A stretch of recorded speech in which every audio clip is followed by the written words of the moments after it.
हरे कृष्ण। तो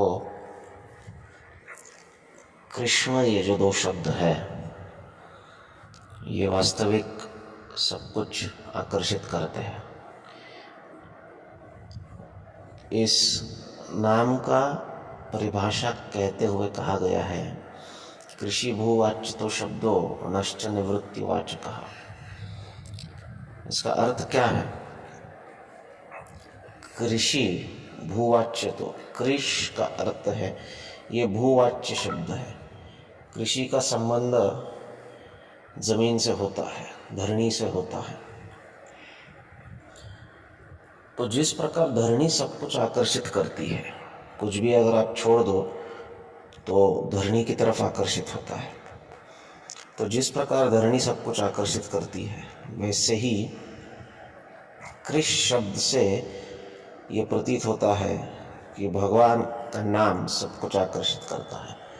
और नश्च निवृत्तिवाचक, निवृत्तिवाचक का अर्थ होता है कि व्यक्ति सभी भौतिक कर्म बंधनों से और कर्म प्रवृत्ति से, भौतिक विषय सुख वासना से निवृत्त हो जाता है।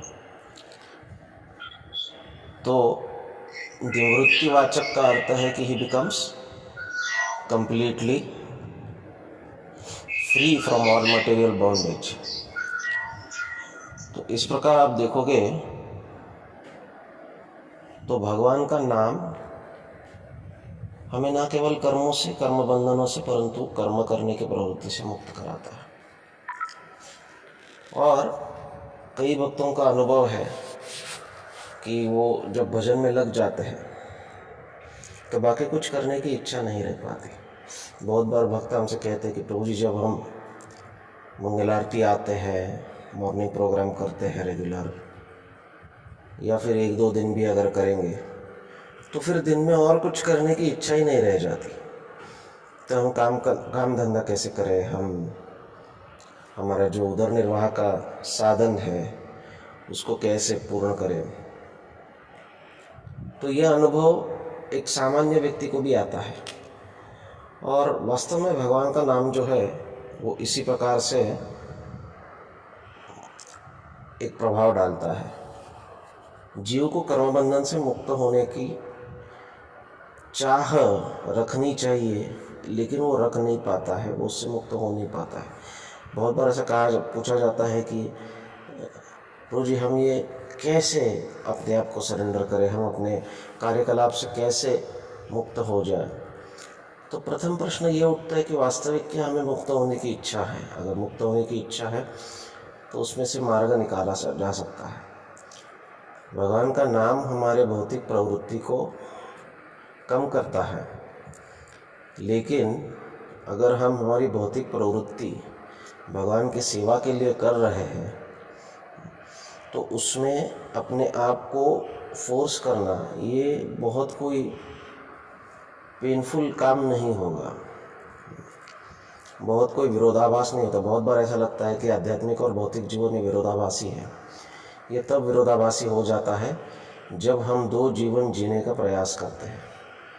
हमको एक आध्यात्मिक जीवन भी जीना है और दूसरी ओर हमको हमारा भौतिक जीवन भी जीना है, भौतिक प्रतिष्ठा के लिए भी हमें प्रयास करना है। ये दो प्रकार के जीवन जब हम जीते हैं, एक डुअल पर्सनालिटी जब हम बनते हैं, तो ये बहुत ही मुश्किल है।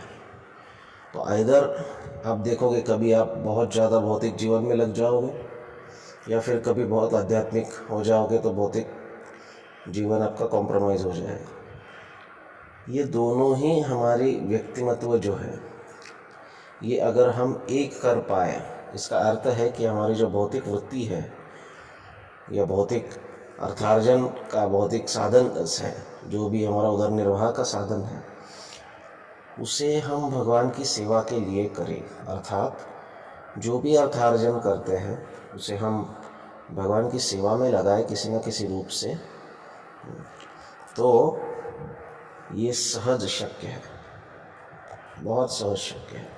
ऐसे कई भक्त हैं। हमारे सामने सबसे बड़ा उदाहरण जो है वो श्रील भक्तिविनोद ठाकुर का है। उनके जैसे भौतिक प्रतिष्ठा का पद शायद ही हम में से किसी के पास होगा।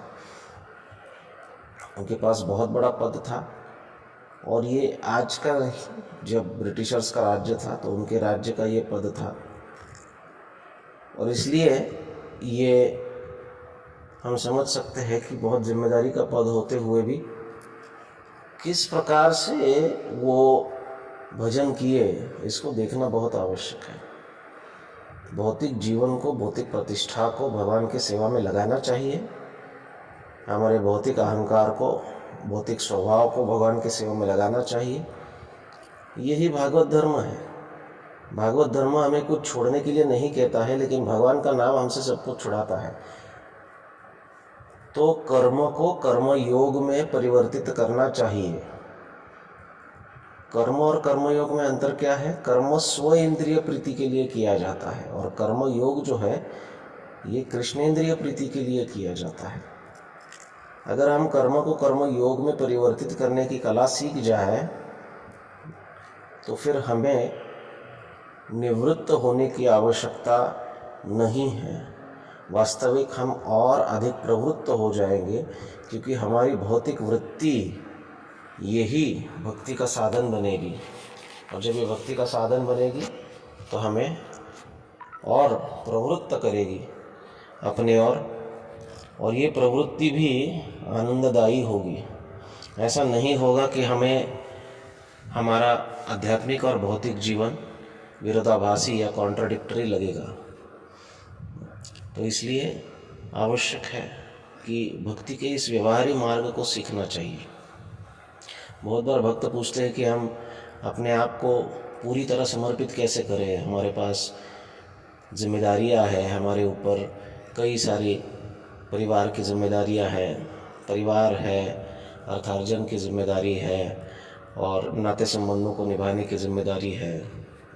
बहुत बार भक्त सोचते हैं अगर मैं पूरी तरह शरणागत हो जाऊंगा तो मेरा भौतिक अस्तित्व खतरे में आ जाएगा। तो ऐसा नहीं होता है, उल्टा आपका भौतिक जीवन और आनंददायी होता है। आपके जीवन को एक पर्पस मिल जाता है, और आपके अस्तित्व से न केवल स्वयं की, अपने परिवार की, परंतु समस्त समाज का शुद्धिकरण हो सकता है। और अगर किसी के अस्तित्व से समाज का, इस देश का, इस जगत का शुद्धिकरण हो जाए, शुद्धिकरण का अर्थ है सफाई अभियान नहीं, शुद्धिकरण का अर्थ है चेतना की शुद्धि। हमारे अस्तित्व से अगर किसी की हो जाए तो इससे बड़ा जन कल्याण का कार्य नहीं हो सकता है। तो भगवान का नाम लेते लेते माम अनुस्मर यद्यच, भगवान ने कभी नहीं कहा कि आप निष्क्रिय बन जाओ, परंतु भगवान का नाम लेते लेते इस भौतिक जीवन के युद्ध में लगना, या फिर इस भौतिक कार्यकलाप को करने की कला जो है, इसको सीखना चाहिए। ये करेंगे तो हमारा जीवन जो है संपूर्णतया आनंददायी होगा। हरे कृष्ण।